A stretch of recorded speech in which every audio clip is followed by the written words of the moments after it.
Halo, selamat datang kembali bersama dengan Cak Haris dalam acara Bible Teaching kali ini. Senang berjumpa dengan Anda semuanya, orang-orang yang belajar mengasihi Tuhan dan belajar mencintai firman Tuhan. Hari ini kita akan belajar satu pokok yang sangat menarik. Apakah Tuhan salah pilih Yudas sebagai muridnya? Berkembang di berbagai channel YouTube yang mengatakan bahwa Yudas itu bisa masuk surga. Bahkan ada tuduhan bahwa Tuhan bisa saja salah pilih terhadap orang yang berkhianat tetapi dijadikan muridnya.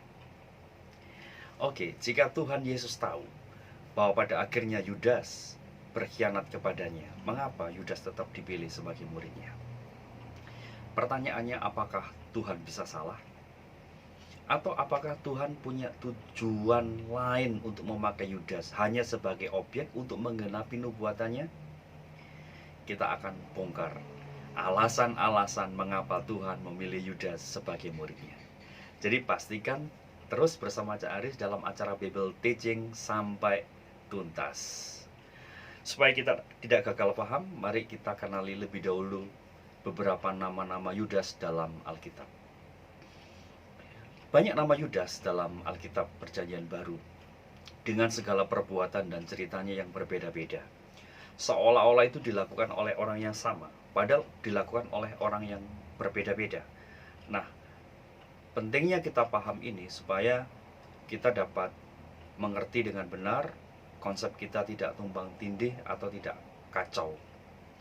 Yudas itu punya nama yang indah, berasal dari bahasa Ibrani Yehuda, dihelenisasi atau menjadi pengaruh budaya Yunani menjadi Yudas, artinya bersyukur atau dia memuji Tuhan. Jadi nama yang bagus, bukan salah Bunda mengandung kalau Yudas pada akhirnya memilih jalannya sendiri.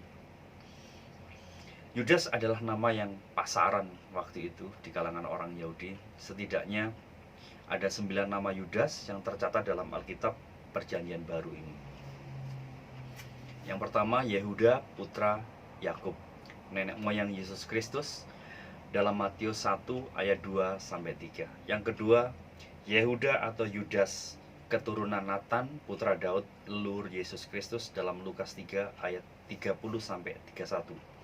Ada juga Yudas Makabe, pahlawan Yahudi. Yang keempat, ada Yudas pemberontak di Galilea. Yang kelima, ada Yudas orang Yahudi dari Damsyik. Yang keenam, ada Yudas seorang nabi di Yerusalem yang dipanggil juga Barnabas. Ada juga Yudas saudara Yesus Kristus. Yang kedelapan, ada Yudas muridnya Tuhan Yesus yang punya nama alias Tadeus.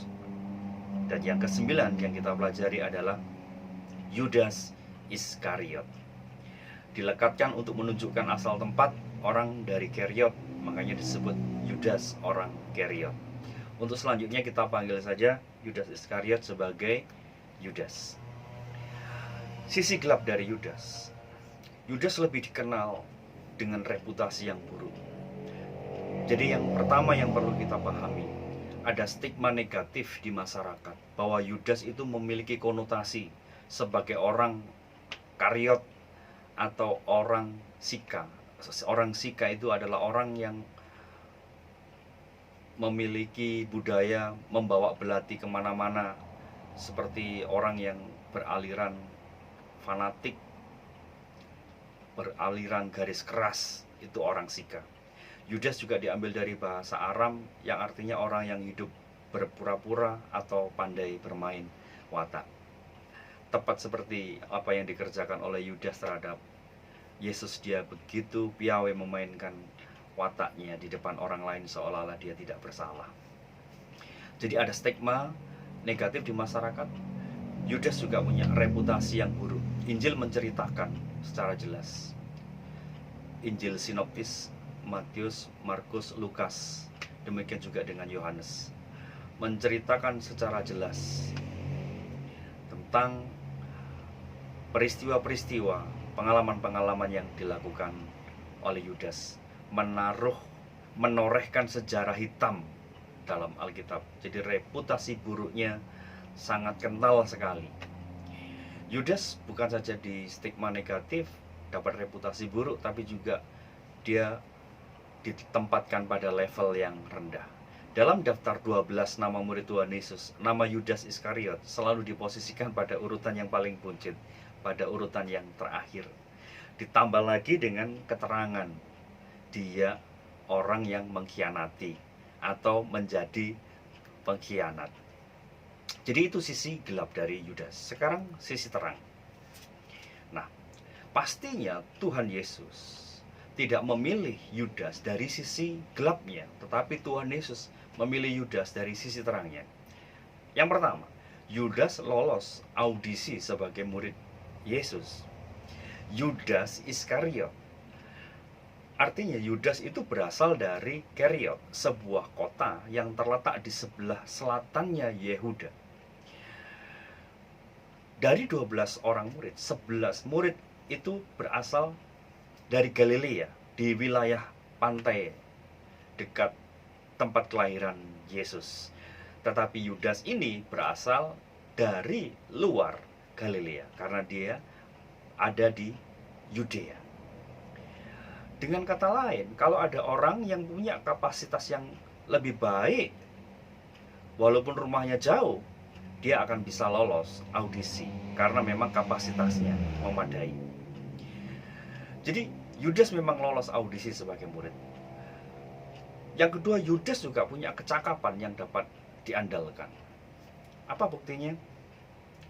Yudas dipercaya oleh Tuhan sebagai bendahara. Ini adalah pekerjaan pelayanan yang sangat strategis. Seharusnya dalam komunitas murid Yesus yang ada 12 itu ada nama Matius, orang yang lebih piawai dalam menghitung uang karena pekerjaannya pemungut cukai. Tetapi pekerjaan sebagai bendahara tidak diberikan kepada Matius, tapi diberikan kepada Yudas. Dengan kata lain, memang Yudas punya kemampuan, kecakapan yang memadai.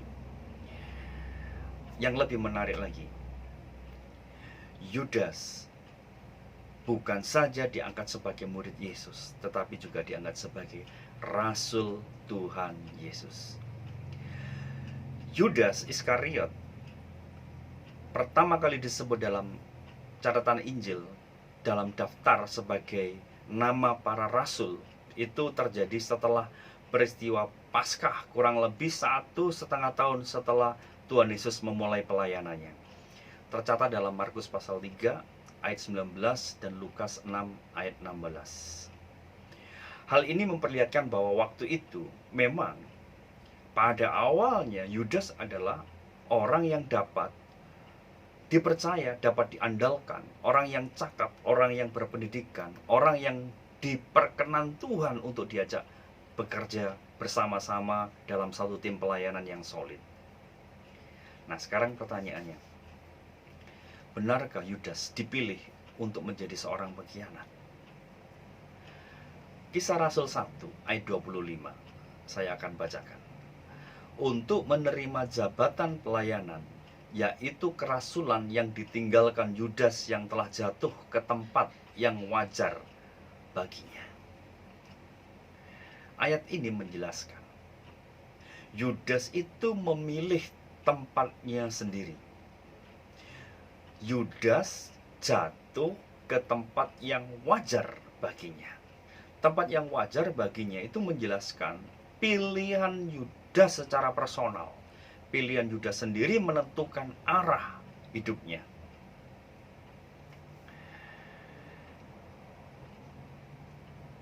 Yang pertama, Yudas itu memilih tempatnya sendiri. Yang kedua, Yudas ini memilih tidak serius menjadi murid Yesus.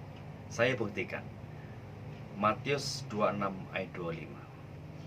Yudas yang hendak menyerahkan dia itu menjawab katanya, "Bukan aku, ya Rabi," kata Yesus kepadanya, "engkau telah mengatakannya." Seharusnya level pengenalan kepada Tuhan dari hari ke hari itu berbanding lurus. Namun Yudas bukan mengenal Tuhan sebagai Tuhan dan juru selamat secara pribadi. seperti Petrus. Dia berkata, engkau adalah Tuhan. Thomas, Tuhanku dan Allahku. Pengakuannya semakin meningkat. Tetapi Yudas ini ternyata pengakuannya kepada Tuhan berhenti pada level Yesus itu adalah rabi atau guru, bukan sebagai Tuhan. Itu indikasi bahwa Yudas itu memang tidak serius menjadi murid Yesus. Karena gelar Yesus yang tertinggi bagi Yudas hanya rabi, bukan sebagai Tuhan. Jadi, benarkah Yudas dipilih menjadi seorang pengkhianat? Jawabannya tidak. Karena Yudas sendiri yang memilih jalan hidupnya. Yudas sendiri yang tidak serius. Sekarang ada pertanyaan, apakah Yudas Iskariot ditentukan untuk binasa? Baiklah, kita baca dalam Yohanes 17 ayat 12. Yohanes 17 ayat 12. Saya akan bacakan. Selama aku bersama mereka, aku memelihara mereka dalam namamu, yaitu namamu yang telah engkau berikan kepadaku. Aku telah menjaga mereka dan tidak ada seorang pun dari mereka yang binasa selain daripada dia yang telah ditentukan untuk binasa, supaya genaplah yang tertulis dalam kitab suci. Kita garis bawahi Yohanes 17 ayat 12 dengan dari kata dia yang telah ditentukan untuk binasa.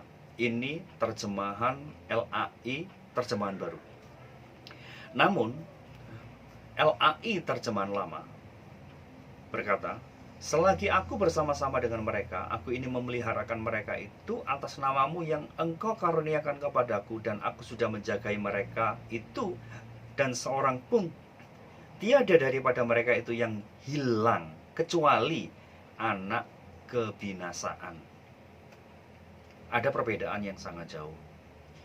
Yang terjemahan baru mengatakan dia telah ditentukan untuk binasa, tapi dalam terjemahan lama LAI menggunakan kata anak kebinasaan. Oke, lebih jelas kita pakai naskah asli dari bahasa Yunani. Dalam bahasa Yunaninya huiostes apoleias. Secara harafiah artinya juga anak kebinasaan. Namun LAI terjemahan baru yang tadi menerjemahkan dia yang telah ditentukan untuk binasa. Jadi seolah-olah Yudas ini memang sudah ditentukan untuk binasa. Nah, kita merujuk pada terjemahan teks asli bahasa Yunani, huiostes apoleias, artinya memang tepat seperti LAI terjemahan lama, anak kebinasaan. Jadi kata anak kebinasaan ini sebenarnya adalah berbicara tentang watak, gambaran karakter seseorang yang memiliki potensi yang condong untuk membawa dirinya sendiri pada bahaya. Jadi yang membuatnya binasa bukan karena ketetapan Tuhan, karena Tuhan tidak mungkin membuat ketetapan kecelakaan bahaya pada seseorang, tetapi ini adalah sikap, watak, perbuatan Yudas atas pilihan Yudasnya sendiri. Contoh, Tuhan menciptakan Adam dan Hawa di Taman Eden. Adam dan Hawa juga punya potensi jatuh dalam dosa. Tapi bukan berarti Tuhan menentukan Adam untuk jatuh dalam dosa. Oke, sekali lagi berarti anak kebinasaan ini merujuk pada satu gambaran dari tabiat yang sudah rusak dari Yudas yang memang akan membawa dirinya sendiri pada kebinasaan. Bukan berarti perbuatan Yudas tidak bisa diampuni.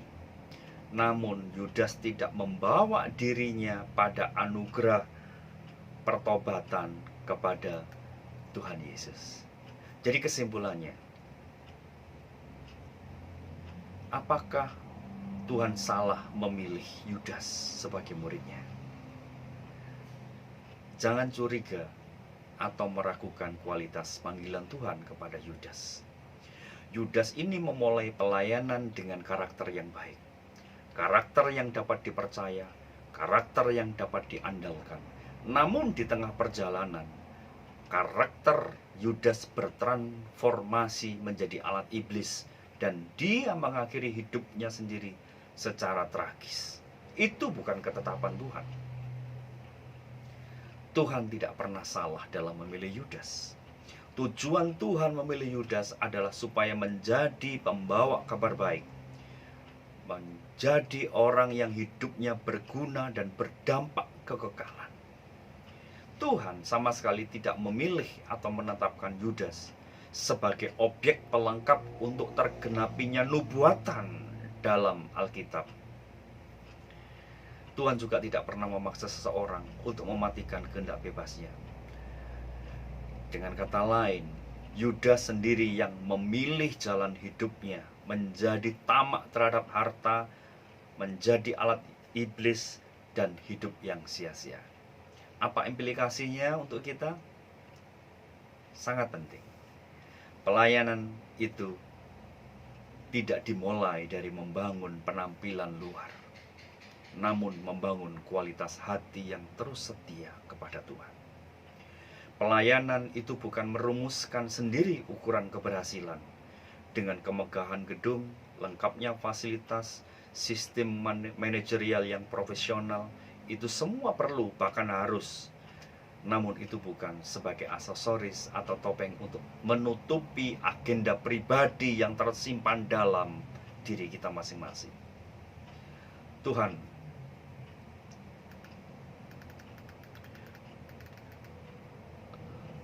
menghendaki tidak ada satu orang pun yang gugur di tengah jalan karena memilih kesenangan dunia ini. Tuhan menghendaki semua orang tetap setia, mempercayai Dia sebagai Tuhan dan Juru Selamat secara pribadi. Oke, bersama dengan saya, pastikan hati, pikiran, kemauan kita tetap berjalan dalam pimpinan firman Tuhan dan Roh Kudus. Puji Tuhan. Tuhan memberkati. Amin.